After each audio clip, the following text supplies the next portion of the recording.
What is going on, you guys? Alex Chasen back here with a brand new video. And unless you live under a rock, which I'm assuming you don't because you're watching this video right now, you would know Dan Hurley declined the 6-year, $70 million offer from the Lakers to be their next head coach, which means he's heading back to UConn, heading back to college basketball, and is chasing the three-peat with the UConn Huskies. He's trying to be the next head coach since John Wooden back in the UCLA days to three-peat with the team.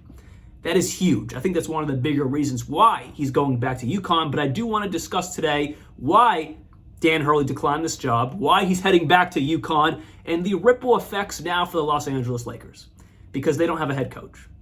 Last week, I was going to make a video about JJ Redick as the next Lakers head coach, but it turned out Shams just got false information, or not the complete information, and that wasn't completely true, obviously.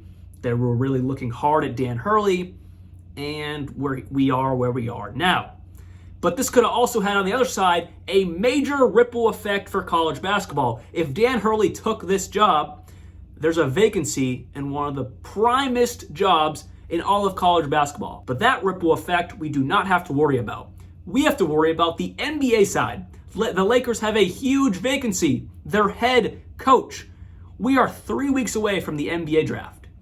You know what happens after that? NBA free agency. Now, I know that really comes down to Rob Pelinka because he's the GM of the team, president of basketball operations, but you need a head coach and his vision for the franchise to make a lot of those decisions. So that's a huge issue that needs to be addressed right now by the Lakers.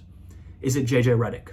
Is it someone like James Barango, the current New Orleans Pelicans assistant coach, used to be Hornets head coach, but he got fired from that? There are a few guys I've been seeing in reports, and there's also some guys that I think might be good for this head coaching job. So in today's video, let's talk about why Dan Hurley declined this, what's the outlook now for the Los Angeles Lakers, and what are the next steps for the Lakers? Because as of right now, there's a major hole. They don't have a head coach. So let's just jump right into things, starting off with Dan Hurley.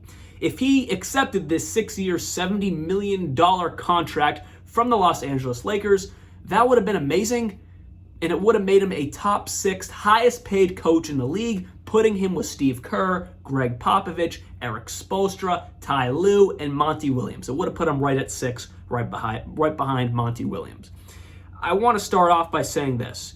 I'm not overly surprised he declined this. I was actually surprised he was even interviewing. I mean, I guess if you think about it, he kind of wanted to see what was on the table. I was hearing from Woj and reports that Dan Hurley has always wanted to coach in the NBA because there's guys like Coach K with Duke. He kind of envisioned himself as always a college coach, never wanted to take that next step to the NBA. Or if you want to jump over to college football, Nick Saban. He never really envisioned himself as an NFL coach. He tried it and failed with the Dolphins, then came back to college, ultimately coached Alabama for all those years, but he really envisioned himself as a builder, a player builder, to then send them to the next level. Same thing with Coach K. I never really knew what Dan Hurley thought of himself in that manner, but reports are he does want to be an NBA coach one day. That's a goal of his, but not right now. So because some guys, like I was just saying, they're builders. They want to build these young guys up and send them off to the pros with all the tools they have. And then there's other guys like Dan Hurley who want to go through the college system and ultimately move to the NBA one day. So that's an interesting thing to know about Dan Hurley. He does want to go to the NBA. So why did he not take this job? That's the question. I think there's a few reasons here. One, he's trying to create history with UConn. So I think history is on his mind, and he wants to try to do that. He has some returning players. Obviously, Donovan Clingan's going to the draft, but there are some returning guys, some new guys coming in, also developmental guys on this UConn roster that I think can make it possibly happen. If you look at ESPN's way too early top 25, at number 1 you have Kansas. At number 2 you have Alabama. Roll Tide. If you don't know, I go to the University of Alabama, so that's why I'm a little biased. Roll Tide. Nate Oates is doing wonders to the system there. And then, of course, UConn at 3, Houston at 4, Gonzaga at 5. So UConn's in the top 5. They're ranked 3, right behind Bama and Kansas. So they're right there. So point being, he's in a fantastic situation in UConn. Reports are UConn and Dan Hurley have been in talks on a massive contract extension, trying to hold him off from the NBA. Obviously, it won't be NBA money, but it will be a lot of money for college basketball. So he's in a great situation. So I'm not surprised he's going back to college. But why did he not want this Lakers job? And I think there's a few reasons here. I don't know if it's the money, because he would have been a top 6 highest paid head coach. I think that's obviously great money. But LeBron James, Dan Hurley, the way he screams on the sidelines, the way he screams to these college kids. Now with NIL, I think you're going to have to kind of calm your act down a little bit. Maybe not as much in basketball. I know in football, guys are not loving to go to systems where you're getting yelled at all day because they can get paid wherever they want to go to a different system. Obviously, NIL is just as big in college basketball. I just don't know if the vibe's different, where if you respect a coach a little more that yells, because Nate Oates, he's had a great transfer portal, and he yells a lot. So I don't know, it might be a little bit different sport to sport. But point being, the yelling that Dan Hurley does, if that transferred over to the NBA, that's just not going to work. These guys are getting paid millions of dollars. Adults and in the NBA, the players have all the power. Out of all the major sports, the NBA, those guys and their whole union have the most power out of any of the major sports. They would not take getting yelled at for 1 second like Dan Hurley does. So that's a factor that I don't know if that's on the Dan Hurley side, but that's on the LeBron side. I think if Dan Hurley became the next head coach of the Lakers, that means LeBron is gone. I don't see him putting up with it. I don't see him working with Dan Hurley at all. That's why he wanted JJ Redick. And that's why I think the Shams report was JJ Redick was the guy, because LeBron James, going back to the Miami Heat days, hates Woj. LeBron James will never give his information, or his agent, Rich Paul, they'll never give their information to Woj. They give their information to Shams, and they were like, we want JJ Redick. We're in talks with JJ Redick. That's why Shams reported that. On the contrary, Woj reported, no, it's Dan Hurley, and JJ Redick's like a secondary option, because that's what Jeannie Buss and that's what Rob Pelinka want. That's what the organization wants. They wanted Dan Hurley. So I think when you look at those reports, you got to look at who they're coming from. And for a long time now, Shams gets his information from, when it comes to Lakers stuff, or just LeBron stuff, he gets his information from LeBron, Rich Paul. He gets his information from the LeBron camp. Woj gets his information from the more organizational side, from Jeannie Buss, Rob Pelinka. So I think that's where you got to look at that info there and figure out what LeBron really wants, and he wants JJ Redick. He wants a player's coach. Dan Hurley would yell at LeBron.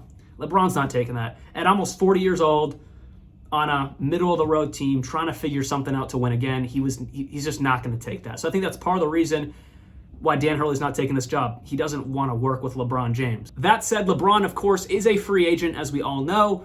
I just don't see him going anywhere. He's got his roots in LA now. His son's coming to the league. There's no other team, in my opinion, that's going to draft Bronny as high as the Lakers could or would want to. I mean, there's a few good teams in the back end of the second round, but I think when that time gets there, they're going to want to draft more valuable guys that can actually mean something to their franchise long term, or maybe mean something to their G League team long term. No one really thinks of that from Bronny. I think he's got a lot of great skill sets. I talked about it in my Bronny video, but it's a major project. This isn't like a second round pick you can just throw in the G, or maybe throw at the end of your bench on a two-way and make a little bit something happen. This is someone that's a major project, and the only way I see he makes it into this league and something transpires out of it, it's if the Lakers grab him. And that means LeBron's got to be there. So I just don't see a way where LeBron leaves. He's not going to the Knicks. He's not going to, maybe he'll go to the Warriors. That'd be crazy. See what happens with Clay and Dre. That'd be stupid. But I just see him going back to the Lakers, finishing out his career, riding off into the sunset in 1 or 2 years, maybe 3, and that's that. So I think that connects to why Dan Hurley didn't want to take this job on, because he knows LeBron's probably coming back to LA. That means they got to grab Bronny, and that means it's still just going to be the same thing with LeBron James running the team without actually being the coach. Without him being the next Bill Russell, LeBron is running the team, and someone like Dan Hurley just wouldn't want that. And on top of that, I don't think that would mesh well. Dan Hurley yells, he tells you what needs to be done. Great coach in college.